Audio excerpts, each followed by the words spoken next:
तुम्ही तुमच्या कुटुंबासाठी कोहिनूर हिरा आहात. हेल्मेट डोक्यातच घाला. Ring, ring, ring. सुहासच्या फोनची रिंग वाजली. तो कामावर होता. मुलीच्या मैत्रिणीचा नंबरवरून कॉल होता. "हां, बोल बेटा. कशी काय आमची आठवण काढलीस आज?" त्याने अगदीच नॉर्मलपणे विचारलं. पण पलीकडे फक्त हुंदक्यांचा आवाज आला. तसा सुहास घाबरलाच. "ए बाळा रागिनी, तू रडतेस का?" सुहासच्या काळजात धस्स झालं आणि मनात पाल चुकचुकली. "काका, मनस्वीचा ॲक्सिडेंट झालाय." रागिनी रडतच बोलली. "काय?" तो धपकन खुर्चीतच बसला. पाय लटकेच पडले.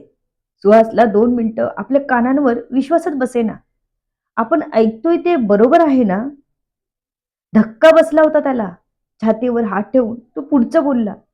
"रागिनी, काय बोलतेस तू?" त्यांना ते ऐकून पचवणं कठीण झालं होतं.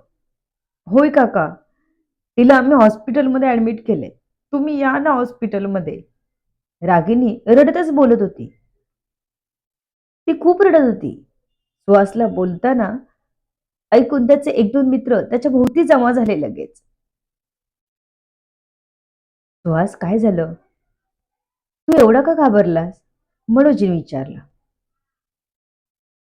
"माझ्या मुलीचे ॲक्सिडेंट झाले." तो आपला हुंदका आवरत म्हणाला.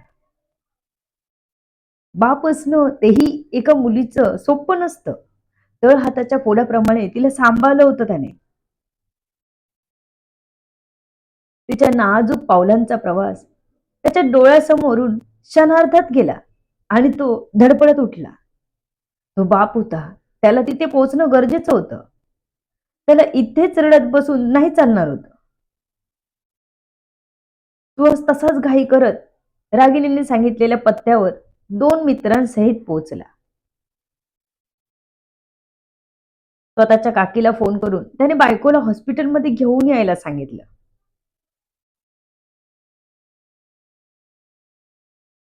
सकाळी 9 वाजता नाश्ता करून मनस्वी आपल्या मैत्रिणीसोबत कामावर जायला निघाली होती.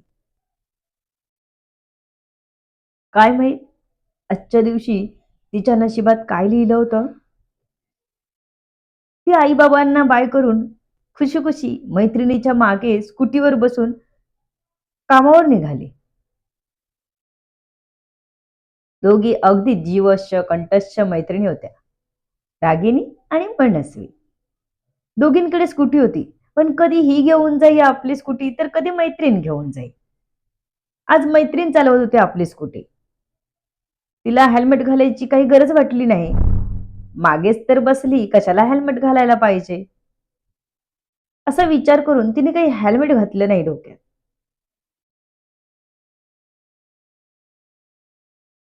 माझी प्रत्येक नागरिकांना जे बाईक चालवतात, टू व्हीलर चालवतात, तर सगळ्यांना माझी पर्सनल अशी विनंती आहे, की सरकारने जे हेल्मेट तुम्हाला कंपल्सरी केलं आहे, ते घाला. जो बाईकवर बसलेला असेल, स्कूटीवर बसलेला असेल, त्या प्रत्येकाने पुढच्याने आणि मागच्याने हेल्मेट घालावं.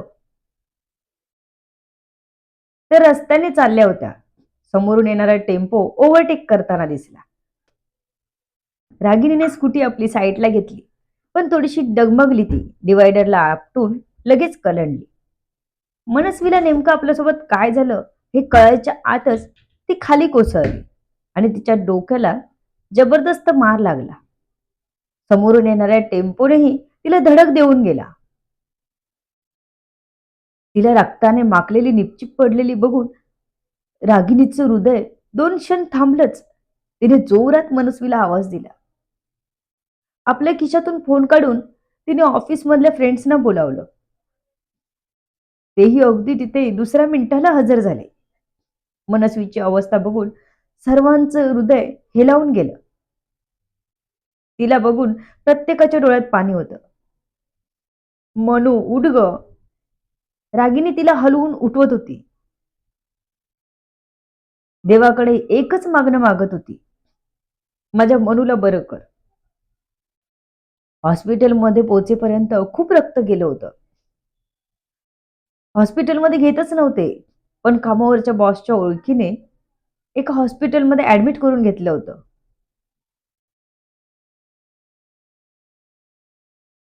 मनस्वीच्या डोक्याला, मेंदूला जबरदस्त मार लागला होता.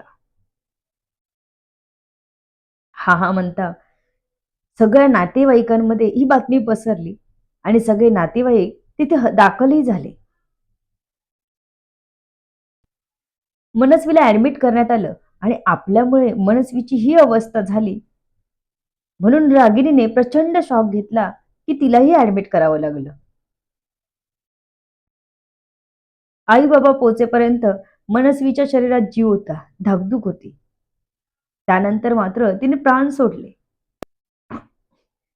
अवघ्या 22व्या वर्षी तिने ह्या जगाचा निरोप घेतला. अख्खं हॉस्पिटल टाहोनी दणाणलं, पण नाही आली ती परत. आई वडिलांना कायमचा धक्का बसला. ती प्रॅक्टिकल विचाराचे लोक असले तरी आपल्या माणसाला गमावल्याचं दुःख आतून पोखरतच. तिने सहजच विचार केला होता की मी मागे बसली तर हेल्मेट कशाला पाहिजे, पण जर हेल्मेट असतं तर ती वाचली असती, सर्वांमध्ये असली असती. आपण आपल्या परीने स्वतःची काळजी घ्यायची हो. आता तुम्ही म्हणाल ताई, मरण काही कोणाला सुटत नाही हो. हो, बरोबर आहे तुमचं. मरण काही कोणाला चुकलं नाही, पण आपण का चुका? विधात्याच्या हातातल्या कटपुतल्या असतो आपण. आपण तरी ज्या गोष्टी आपल्या हातात आहे त्या करा, म्हणजे निदान आपल्याला चुटपुट नाही राहत. जर हेल्मेट घातलं असतं तर वाचली असती. एक प्रयत्न करा स्वतःची काळजी घ्यायचा. तुम्ही निघून जाता, मागे कुटुंब शोकात पोळतं. आपल्यासोबत आपल्या कुटुंबाचा विचार करा. हेल्मेट डोक्यात नक्कीच घाला.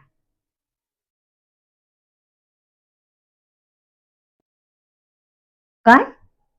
बाबांचा ऍक्सिडेंट झाला? तिला आपल्या बाबांचा ऍक्सिडेंट झाला ऐकून शॉकच बसला होता. ती रडतच खाली बसली. तिला रडताना बघून तिचा नवरा, मुलं आणि घरातले सर्व तिच्या भोवती जमा झाले. नक्की काय झालं कुणालाच कळलं नव्हतं. काय झालं, रडते कशाला, तिच्या नवऱ्याने विचारलं. तसं तिला अजूनच हुंदका आला. ती त्याच्या खांद्यावर डोकं ठेवून रडू लागली. माझ्या बाबांचं ऍक्सिडेंट झालं, तिने हुंदके देतच सांगितलं. तसे सर्व तिकडे जायला निघाले. जाऊन बघितलं तर बाबांच्या फक्त डोक्यालाच जास्त मार लागला होता. मेंदू आपटला होता, त्यामुळे ते बेशुद्ध होते. डोक्याला पूर्ण मागून टाके घातले होते. जगायचे चान्सेस अगदी 50-50च होते. तिला वाटलेलं जगतील आपले बाबा. ती पुन्हा धीराने घरी आली. तिचे बाबा तर कालच तिच्याशी चांगले बोलले होते. वय फक्त 57 वर्ष होतं. पाहुण्यांकडे एका समारंभाला गेले होते. हेल्मेट न घालताच गाडी चालवत होते. जवळच तर आहे, कशाला हवं हेल्मेट? येऊ जाऊन पटकन असाच विचार केला होता त्यांनी, पण पुन्हा घरी येऊ शकले नाहीत. महिन्या 2 महिन्यात त्यांनी हॉस्पिटलमध्येच या जगाचा निरोप घेतला. तिला अतिशय दुःख झालं. आतून तिला एकच वाटत होतं, का नाही घातलं हेल्मेट? तिचा भाऊही अजून लग्नाचा होता. बहिणींची नुकतीच लग्न झालेली. त्यांची मुलं लहान. हे काही मरायचं वय नव्हतं. एक सर्वांना चुटपुट मात्र लागून राहिली होती. हेल्मेट घातलं असतं तर आज आमच्यामध्ये असते. इथेच जातोय, कशाला पाहिजे हेल्मेट? हा जो विचार आहे ना, तो मनातून काढून टाका आणि जेव्हा केव्हा दुचाकीवर बसाल ना, तेव्हा हेल्मेट घाला. कुणाची लहान मुलं असतात, तर कुणाची लग्नाची, तर कोणी स्वतःच लहान असतं. एक त्रास होईल डोक्यात ओझं घेऊन फिरण्याचा, पण ते सहन करा. कारण तुम्ही तुमच्या कुटुंबासाठी कोहिनूर हिरा आहात, हिरा.